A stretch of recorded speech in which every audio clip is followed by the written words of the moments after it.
I'm thinking about starting jiu-jitsu in my MMA gym, but the instructor is a brown belt. Should I go train with him or look for a black belt? Well, if you're at an MMA gym, they have brown belt. That's awesome. I train with a brown belt. I think he's probably really good. I think it's probably fight oriented because it's in a fight gym. Sure. Which is good in my opinion. And you know, the fact of the matter is, and we've said this before, brown belt, purple belt, black belt, there's good teachers in all those. Blue belt, you know, borderline really. You can learn some good fundamentals from a solid blue belt though. Agree. But and also there's some black belts that are not good teachers. And there's some purple belts that are phenomenal teachers. Yeah.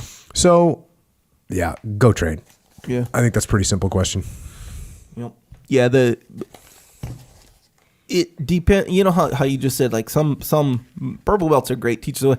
So the belt usually, for the most part, just indicates the vast, like the knowledge, you know. So it's given that they're a good teacher. So yeah, if it's a brown belt, shoot, that's a lot of knowledge. And just given that he's an all right or better teacher, that's going to be legit. And there's actually blue belts as well. You know, yeah, I shouldn't even said that. There's some blue belts that are really good teachers. Yeah. Although it does, you know, you get a purple belt teacher versus a blue belt teacher, and they're good teachers, both of them. Of course, you're going to want the because he's going to have more knowledge, the purple belt, you know. So, you know, blue belt, in most cases. Yeah, it is. In most cases. Yeah. But if you're just starting, bro, you're just going to be like a sponge. Yeah. Like if someone, you don't even know what, you know what's interesting? You could probably barely tell.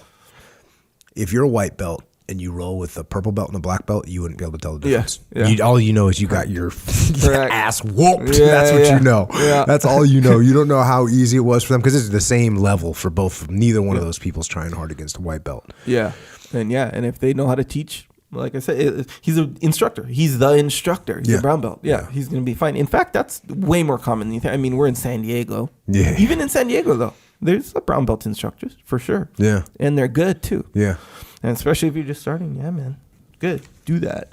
And yeah, just like how you said though, sometimes the black belt instructor, he'll be good at rolling, he'll be good at jiu-jitsu, and he can win tournaments, but he can't really instruct that good. Or you get like situations where, I mean, I wouldn't say it's super common, but it's there for sure. Is you know, you ever heard the expression curse of knowledge? Right, it's like you've been a black belt for so long, or anything, right? It's just so good at something that you forget what it's like to be a beginner. Yeah. So you kind of, you know, you might skip over some details that are kind of critical if you're a beginner. You know, you just kind of, your subconscious just assumes that this person knows a certain amount of things. You know, kind of you can get that. Like that's, I think, a lot of times what jams up a real advanced. Dean was watching Andy and Noah roll. We were doing some rounds with Andy, and Noah tucked his foot underneath the far arm on an arm lock from like a cross side, like a regular arm lock.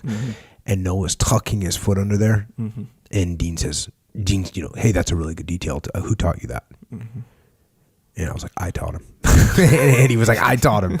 And no, but that's something that Dean taught me. And I don't know who taught Noah, but it's just, that's the type of detail that you're talking about, where that is a small thing. You got to be in jiu-jitsu you got to get a lot of other things right before someone says, hey, when you're arm locking someone on the far side, put your toes basically underneath their arm to secure their shoulder a little bit better. Yeah. That's deep. Yeah. There's those kind of details.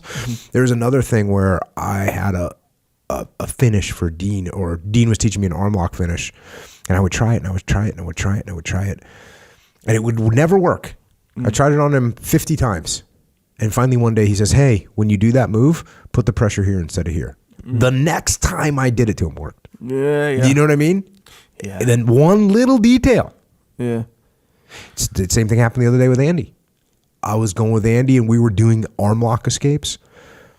And he said, hey, you're putting your pressure here. He showed me where I was putting the pressure. He said, put it here. And I was like, Next time I did it to him, he's like, that hurts so bad. Yeah. So it's weird. It's little details that, again, the better the instructor is, the more detailed you're going to get. And what's important about this is until you get to a certain level, those details don't even mean anything to you. Yeah. Because you can't worry about where you're putting some little detail on an arm lock when you don't even know how to do the arm lock. You got to be pretty damn good at the arm lock before you start looking at the little tiny details. Yeah, and then that's like that was actually going to be part of the point where you get a black belt super advanced level instructor, but he's not necessarily that good at being a teacher. He'll start teaching those details and all the stuff and focusing, and whoa, you just skipped over the part to teach them how to do the actual armbar. But he's like, kind of subconsciously, they'll be like, the curse of knowledge says that it's kind of just assumed. This is good for the jiu-jitsu journey.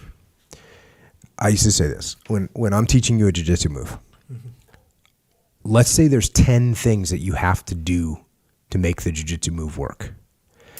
I can teach you 5 of them. The other 5 you have to figure out because it's where you're putting your weight and it's where you're putting your balance. Dean might be able to teach you 7. Yeah. Maybe if you take a different class, Andy will teach you an 8th one. But there's things that you have to figure out on your own on top of the things that you can be shown. Yeah. That's why you got to roll. Yeah, big time. You got to roll. Because that's the only way you figure out if it actually works or not and what little adjustments you have to make. Yeah. Yeah, fully. And especially if you have a good instructor, they can see it too. You know, like when you drill something or when you're doing the technique just with your partner and stuff, you're like, okay, yeah, good. That's good technique. And then when the guy's moving and trying to defend or whatever, it's like, I don't know what I'm doing wrong. It's not working. And really the obvious answer is because he's not letting you do it. But, someone like an instructor can look and see like, oh, look, you're letting him do this or whatever. You're forgetting to do this. Check. But nonetheless, I agree with you. Go train with the brown belt guy. Yeah. See how it Go is. train. Yeah. But if you're not learning nothing, then you can make that evaluation. But the fact that it's a brown belt, you'll be learning a ton. You'll be learning a ton given that, for sure. Next question.